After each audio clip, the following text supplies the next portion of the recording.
Okay, we're back for part 1B, political beliefs and public opinion. This one's going to be longer, so I'm going to go fast because of the 15-minute time limit. So here we go. Um, Political socialization is the next subject. So we need to define that because this happens, right? The process through which individuals acquire their particular political orientations, their knowledge, their feelings, their evaluations, the political world, where they develop their policy, ideas, things like that. They grow firmer, very important. They grow firmer with age.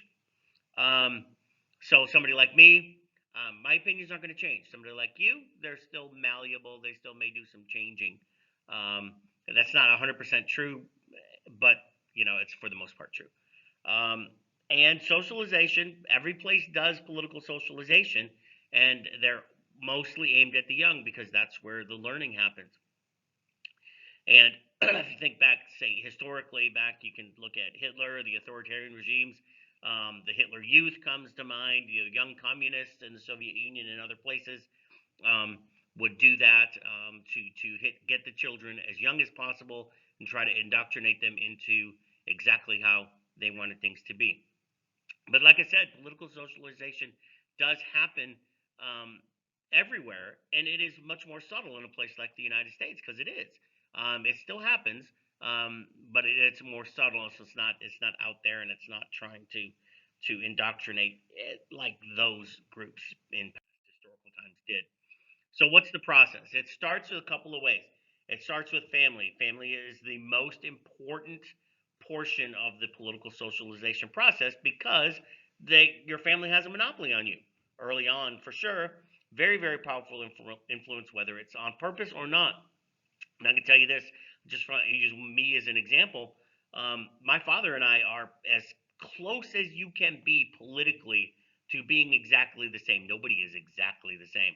But my dad and I are so close, it's crazy. But we never talked about politics in my house. It was never a subject. Even when presidential elections came along, it was like, okay, here's the election, and there it is. But he and I are almost exactly the same. So it's very strange way this might work. So it could be overt. Like with my children, I talked a little bit more about them, so they are and they are still fairly close to what I am. So there was a little bit more in my house, but it's really weird. Sometimes it just happens without even being overt at all. Um, Generally, in the end, about 2/3 of young people reflect their parents' political views, believe it or not.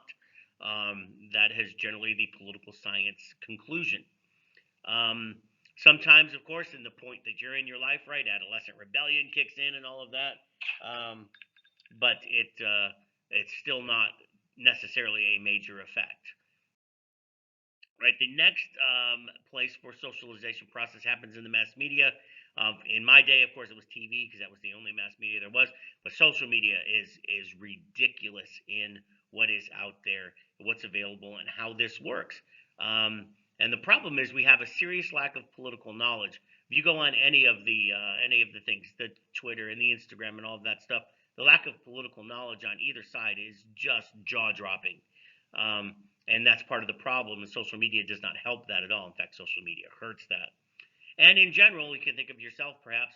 Media consumption is generally not about news or politics. That would be most likely in your case, even most likely in my case, although I do consume more news and politics than, say, the average person. But then my job sort of centers around that too.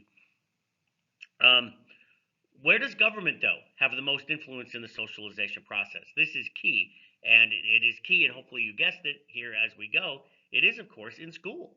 School is the next socialization area. Schools are used to promote basic values, depending whatever country you're in, whatever. And the most prominent one that you should be able to think of right away, how does school promote basic values? It's something that when you're in school, and if you've been certainly in Georgia for your entire time from kindergarten throughout, it's the Pledge of Allegiance, guys, and we do things like that. Um, that is a form of political socialization. It just is. Um, we also learn over time, and then we talked a little bit about in this class already, basic ideas of individualism, of democracy with a small d, and capitalism, and things like that.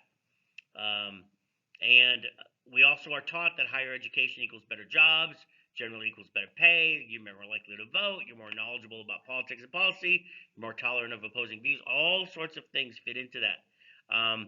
But remember, it's not necessarily that's a generalized statement, right? Because you don't have to go to college to get a good job. You can be a welder, you can be a plumber. Those people make a lot of money. Plumbers and welders make more money than I do. So that's still a general statement, though. It's generally a true statement. And also, think of yourself now. Your peers, especially in high school, can have a huge influence on your political socialization and the ideas that you hold and all of that. Also, political socializations, the social environments, religious institutions certainly inculcate you with political ideas, whatever it happens to be, your church, your synagogue, your mosque, what have you. Civic institutions also, things like Boy Scouts and Girl Scouts when you're younger, or when you're older, there are all sorts of civic organizations that you can join. And then geography also has part of it really quickly. Northeast generally is much more a place for liberal Democrats, whereas the South, much more conservative Republican. Midwest, generally conservative Republican, except for a couple of places. The farther north you go, the less that would be true. And then the far west, talking about California, Oregon, and Washington, liberal Democrat as well. So that also has a role. All right, so let's talk about ideology. The last part of this, there's a few slides here and lots of stuff. So what is it? Coherent set of beliefs about politics and public policy. When we say ideology, it's different than party. Ideology is liberal, moderate, or conservative. Correspondingly, the parties that generally associate with those is in the same order: Democrat, Independent, or Republican. So make sure if we're saying ideology, it's the liberal, moderate, conservative. If we're saying party, it's Democrat, Independent, Republican. And in general, more Americans, believe it or not, and you'll see some statistics here shortly, that say they are conservative than the other two. Moderate is next, and liberal is last when they say what their ideology is. That is totally different than party, though. So let's see who they are. Again, this is going to be a lot. So we'll start with conservatives. Who they are. They're generally white. They're generally older. They're generally men. They're generally married. And they're generally wealthier, except at the very high levels. The highest levels, what we would call the ultra wealthy, are far, far to the left side now, not the right side. Just is what it is. Liberals, so on the other hand, they are minorities at various levels. They are younger, they are women, they are single, they are poorer, except again for that ultra wealthy.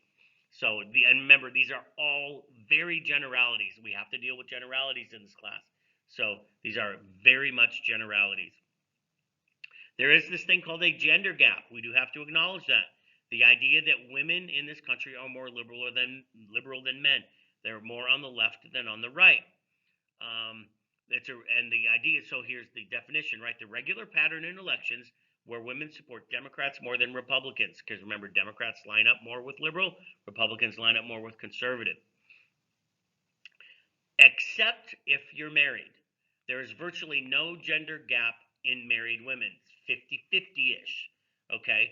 So that's where we go younger, single, and women all work together to be on the left side of the spectrum more than on the right side. But married women, there's really no gender gap at all.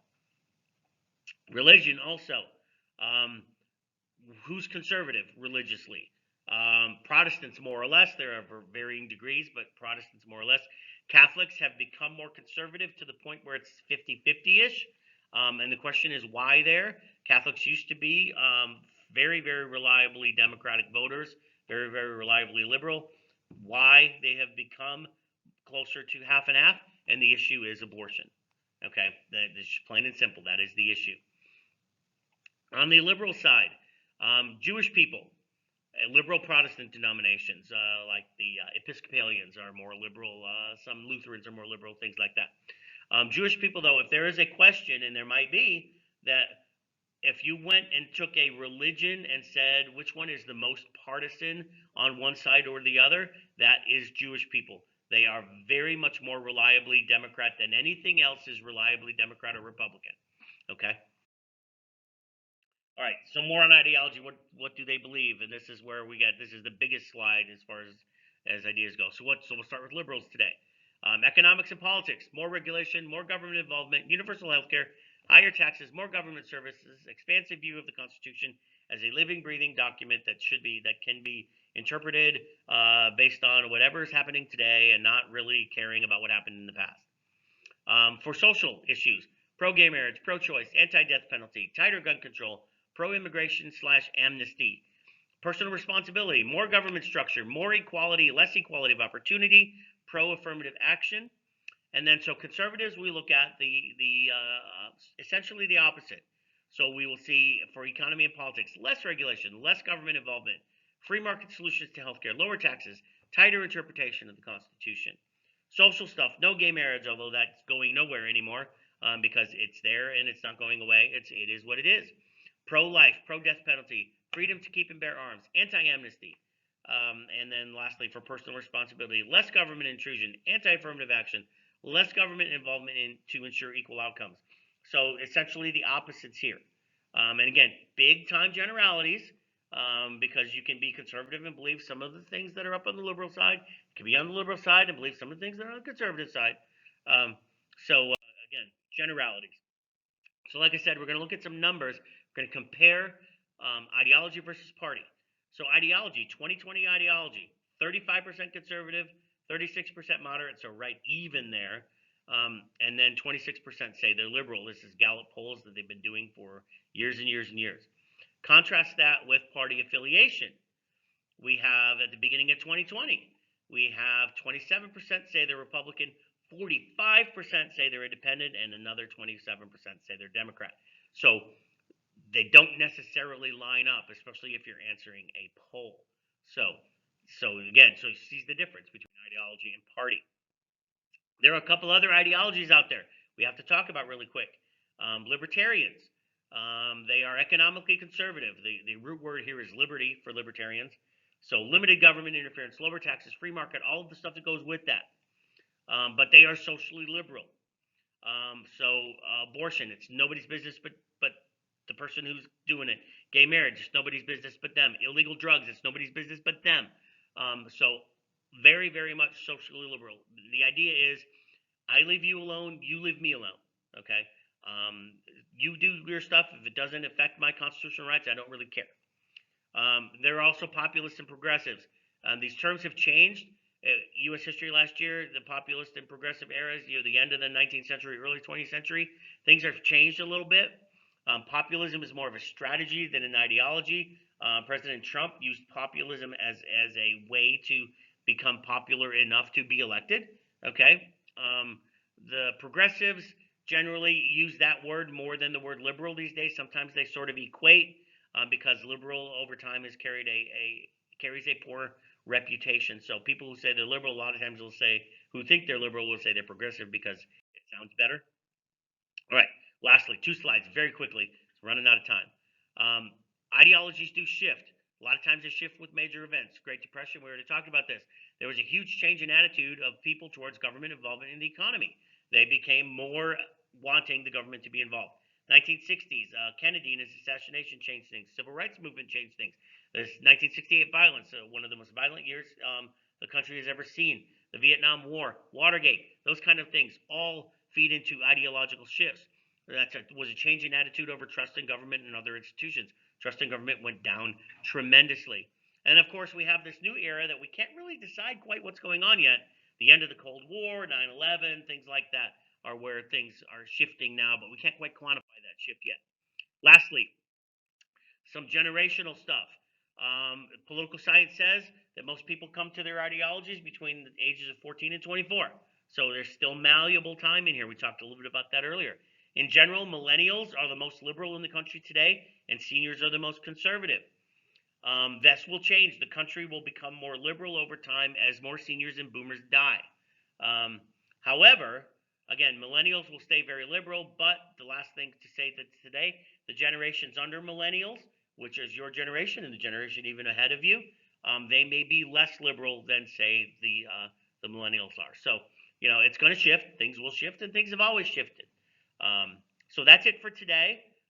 You'll do some ideological quizzes as your work, and it's not even going to be homework that you turn in or anything. And we will pick it up again next week for the rest of this. So have a great one. Have a great weekend, and we'll see you in one of these on